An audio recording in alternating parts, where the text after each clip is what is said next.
By Leslie Rotten and Steve Holland. Washington, Reuters. The United States withdrew from the United Nations Human Rights Council on Tuesday, accusing it of a chronic bias against Israel, a move that activists warned would make advancing human rights globally even more difficult.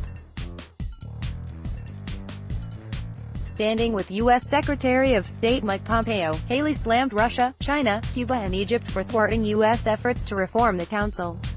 She also criticized countries which share the U.S. values and encouraged Washington to remain but were unwilling to seriously challenge the status quo. The United States is halfway through a 3-year term on the main UN rights body, and the Trump administration had long threatened to quit if the 47-member Geneva-based body was not overhauled. "Look at the council membership, and you see an appalling disrespect for the most basic rights," said Haley, citing Venezuela, China, Cuba and Democratic Republic of Congo. Haley also said the disproportionate focus and unending hostility toward Israel is clear proof that the council is motivated by political bias, not by human rights. Washington's withdrawal is the latest U.S. rejection of multilateral engagement after it pulled out of the Paris Climate Agreement and the 2015 Iran nuclear deal.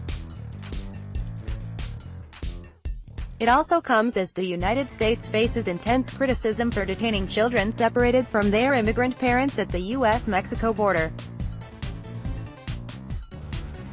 UN High Commissioner for Human Rights Zeid Ra'ad Al Hussein on Monday called on Washington to halt its unconscionable policy. Rights groups have criticized the Trump administration for not making human rights a priority in its foreign policy. Critics say this sends a message that the administration turns a blind eye to human rights abuses in some parts of the world. Diplomats have said the U.S. withdrawal from the body could bolster countries such as Cuba, Russia, Egypt and Pakistan, which resist what they see as UN interference in sovereign issues. Among reforms the United States had been seeking was to make it easier to kick out member state with egregious rights records. Haley said the U.S. withdrawal from the Human Rights Council is not a retreat from our human rights commitments. 12 rights and AIDS groups, including Human Rights First, Save the Children and Care, wrote Pompeo to warn. The withdrawal would make it more difficult to advance human rights priorities and aid victims of abuse around the world. The U.S.'s absence will only compound the Council's weaknesses, they wrote. Jamil Dakwar, director of the American Civil Liberties Union's Human Rights Program, said Trump's misguided policy of isolationism only harms American interests and betrays our values as a nation. Jewish rights group the Simon Wiesenthal Center applauded the U.S. withdrawal and urged other countries to do the same. Reuters reported last week that talks on reforming the council had failed to meet Washington's demands, suggesting the Trump administration would quit. The council meets 3 times a year to examine human rights violations worldwide.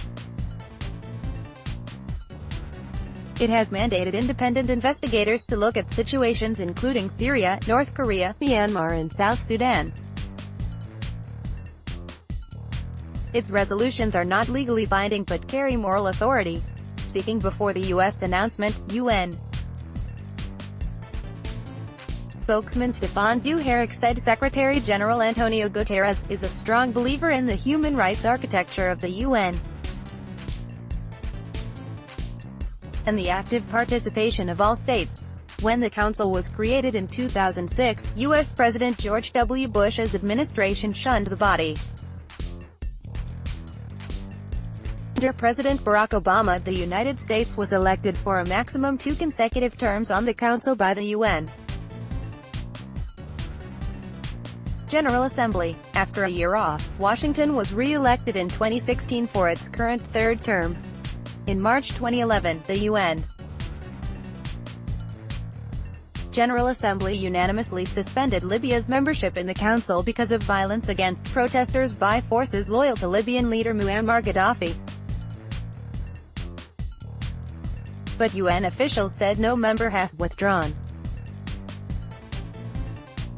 Haley said a year ago Washington was reviewing its membership and called for reform and elimination of a chronic anti-Israel bias. The body has a permanent standing agenda item on suspected violations committed by Israel in the occupied Palestinian territories that Washington wanted removed.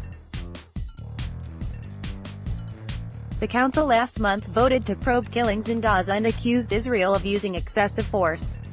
The United States and Australia cast the only no votes. The UN